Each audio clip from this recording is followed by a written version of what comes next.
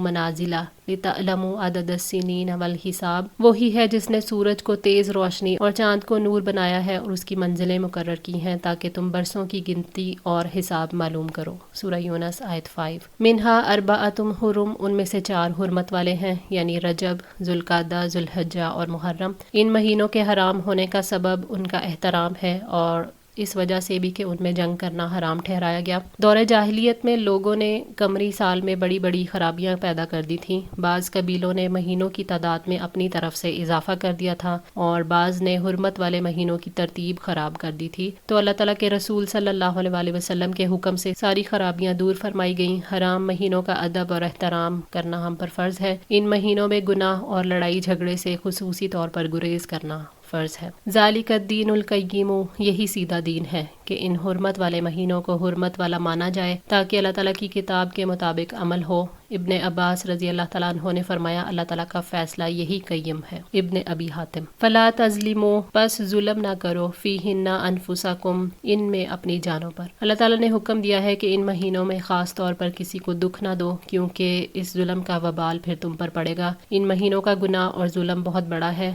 اور ان مہینوں میں اللہ تعالیٰ کی اطاعت والے کام کیے جائیں، اس کا شکر ادا کیا جائے۔ ان کو اللہ تعالیٰ نے الشہور فرمایا ہے، اس لیے ظلم سے بچا جائے۔ وقاتلوا المشرکین، اور مشرکوں سے جنگ کرو، کافتن، اکٹھے، کما یقاتلونکم کافتن، جیسے وہ سب مل کر تم سے جنگ کرتے ہیں۔ اللہ تعالیٰ نے فرمایا کہ تم ہر قسم کے مشرکوں سے جہاد کرو جیسے وہ تم سے جنگ کرتے ہیں۔ مشرک اور کافر اہل ایمان کو اپنا دشمن سمجھتے ہیں اور مسلمانوں کو نقصان پہنچانے کا کوئی موقع ہاتھ سے نہیں جانے دیتے، اس لیے تم جنگ کو کسی کے لیے مخصوص نہ کرو، جیسا رویہ وہ تمہارے ساتھ رکھتے ہیں تم بھی ویسا ہی ان کے ساتھ رکھو۔ اس سے مراد یہ بھی ہے کہ جب مشرک حرمت والے مہینے میں جنگ کریں تو تم بھی ان سے دفاعی جنگ کر سکتے ہو۔ اللہ تعالیٰ نے فرمایا الشہر الحرام بالشہر الحرام والحرمات قصاص، حرمت والا مہینہ حرمت والے مہینے کا بدلہ ہے اور تمام حرمتوں کا قصاص ہے۔ سورہ البقرہ 194۔ اسی طرح فرمایا ولا تقاتلوہم عند المسجد الحرام، اور تم مسجد حرام کے پاس ان سے نہ لڑو۔ سورہ البقرہ 191۔ وَاعْلَمُوا أَنَّ اللَّهَ مَعَ الْمُتَّقِينَ، اور جان لو یقیناً اللہ تعالیٰ متقیوں کے ساتھ ہے۔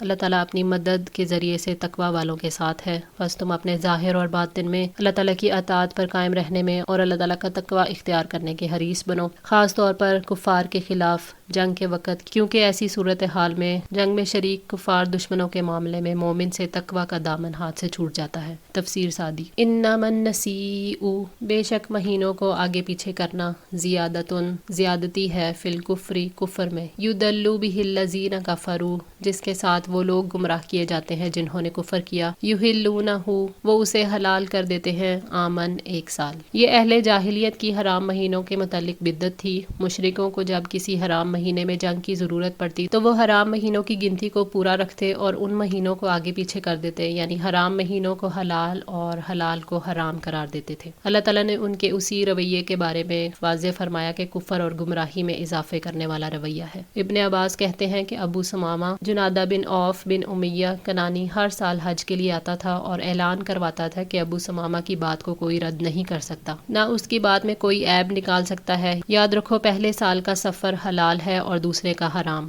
یہ ایک سال کا محرم حرام سمجھتے تھے اور دوسرے کا حلال۔ اللہ تعالیٰ نے اس کو نسیک قرار دیا ہے، لیکن فتح مکہ کے بعد اس کا رواج ختم ہو گیا اور تمام مہینے اپنی جگہ پر واپس آ گئے، کیونکہ کعبہ کا انتظام نبی صلی اللہ علیہ وآلہ وسلم کے ہاتھ میں آ گیا تھا۔ ابن کثیر لیواطئوا، تاکہ وہ درست کر لیں عدتا گنتی کو، ما حرم اللہ جو اللہ نے حرام ٹھہرائے، فیحلوا ما حرم اللہ پس وہ حلال کرتے ہیں جو حرام کیا اللہ نے، یعنی انہوں نے حرام مہینوں کی تعداد میں موافقت کی، وقت کو بدل دیا، انہوں نے حلال کو حرام اور حرام کو حلال قرار دیا اور اللہ تعالیٰ کے بندوں کو دھوکہ دیا اور دین میں بہانے اور فریب کو استعمال کیا۔ زینا لہم، خوشنما بنا دیے گئے ان کے لیے، سوء اعمالہم، ان کے برے اعمال ان کے لیے۔ شیاطین نے ان کے سامنے برے اعمال کو مزین کر دیا، شریعت کی مخالفت میں کیے جانے والے کام ہمیشہ جاری رہیں تو ان کی برائی کا احساس دل سے ختم ہو جاتا ہے، پھر وہ برے کام اچھے محسوس ہونے لگتے ہیں۔ یہ شیطان کی جانب سے کی جانے والی آرائش ہے۔ واللہ لا یہدی القوم الکافرین، اور اللہ تعالیٰ کافروں کو ہدایت نہیں دیتا۔ اللہ تعالیٰ نے خبر دی ہے کہ وہ کافروں کو ہدایت نہیں دیتا، یعنی نہ انہیں علم اور عمل کی توفیق دیتا ہے، اور اس کی وجہ یہ ہے کہ ان کے دلوں میں جو کفر ہے وہ جم گیا ہے۔ ایسے لوگوں کے پاس اگر نشانی آ بھی جائے تو ایمان نہیں لاتے۔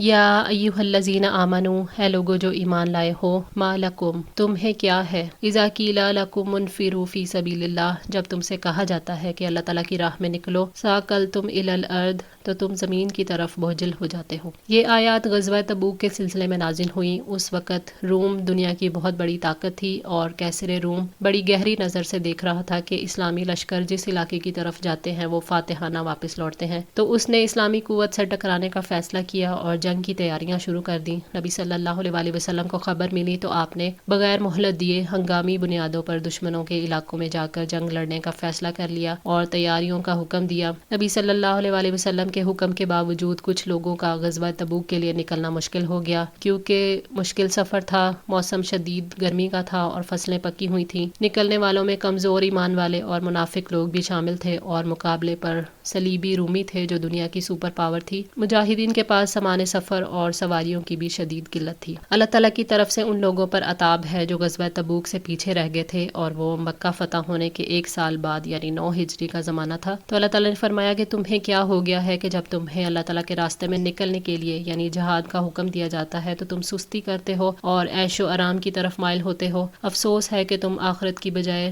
دنیا کو ترجیح دیتے ہو۔ ارضیتم، کیا راضی ہو گئے تم بالحیات الدنیا من الآخرہ، آخرت کے مقابلے میں دنیا کی زندگی پر، کہ کیا تم دنیا کی زندگی پر راضی ہو گئے ہو؟ آخرت کے مقابلے میں دنیا کی زندگی تو کچھ بھی نہیں۔ دنیا کی زندگی پر راضی ہونے والا تو اسی کے لیے بھاگ دوڑ کرتا ہے اور آخرت کی پرواہ نہیں کرتا۔ فما متاع الحیات الدنیا فی الآخرہ، تو نہیں دنیا کی زندگی کا سامان آخرت کے مقابلے میں الا قلیل، مگر بہت تھوڑا۔ نبی صلی اللہ علیہ وآلہ وسلم نے فرمایا کہ آخرت کے مقابلے میں دنیا کی حقیقت اس سے زیادہ نہیں کہ تم میں سے کوئی شخص سمندر میں اپنی انگلی ڈبوئے اور پھر دیکھے کہ اس کی انگلی کتنا پانی لے کر پلٹی ہے۔ صحیح مسلم۔ حضرت ابو موسیٰ اشعری رضی اللہ تعالیٰ عنہ سے روایت ہے کہ جس نے دنیا سے محبت کی اس نے آخرت کا نقصان کیا، اور جس نے آخرت سے محبت کی اس نے دنیا کا نقصان کیا، پھر باقی رہنے والی کو فانی پر ترجیح دو۔ دنیا کو آخرت کے ساتھ کوئی نسبت ہی نہیں۔ دنیا کی زندگی مختصر، دنیا کا مال قلیل اور اس کا نفع بھی بہت تھوڑا ہے۔ کیا اللہ تعالیٰ نے عقل سے نہیں نوازا کہ جس کے ذریعے سے تم معاملات کو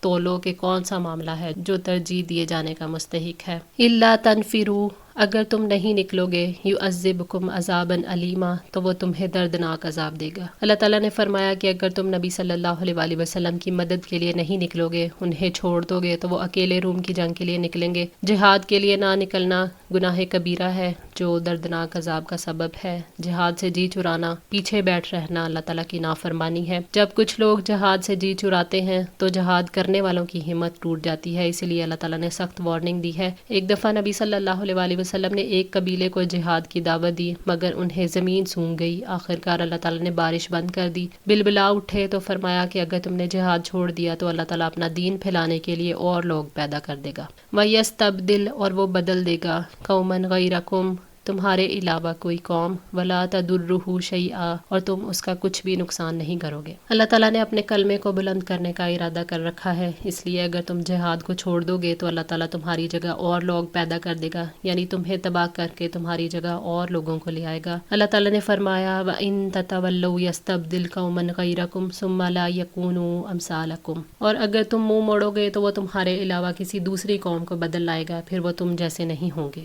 سورہ محمد 38۔ اور اللہ تعالیٰ کے لیے برابر ہے تم اس کے احکامات کی فرما برداری کرو یا نافرمانی کرو، تم اس کا کوئی نقصان نہیں کر سکتے۔ واللہ علی کل شیء قدیر، اور اللہ تعالیٰ ہر چیز پر پوری طرح قدرت رکھنے والا ہے۔ اللہ تعالیٰ جس چیز کا ارادہ کرے اسے کوئی بے بس نہیں کر سکتا، نہ اس پر کوئی غالب آ سکتا ہے۔ اگر تم جہاد سے پہلو تہی کرو گے تو اللہ تعالیٰ کا تو کچھ نہیں بگاڑ سکتے، وہ تو ہر چیز پر قادر ہے۔ وہ تمہاری جگہ اور لوگوں کو لے کر آنے پر قدرت رکھتا ہے، اور اس معاملے میں کوئی اسے روکنے والا نہیں، اور وہ تمہارے بغیر بھی دشمن سے انتقام لینے پر قادر ہے۔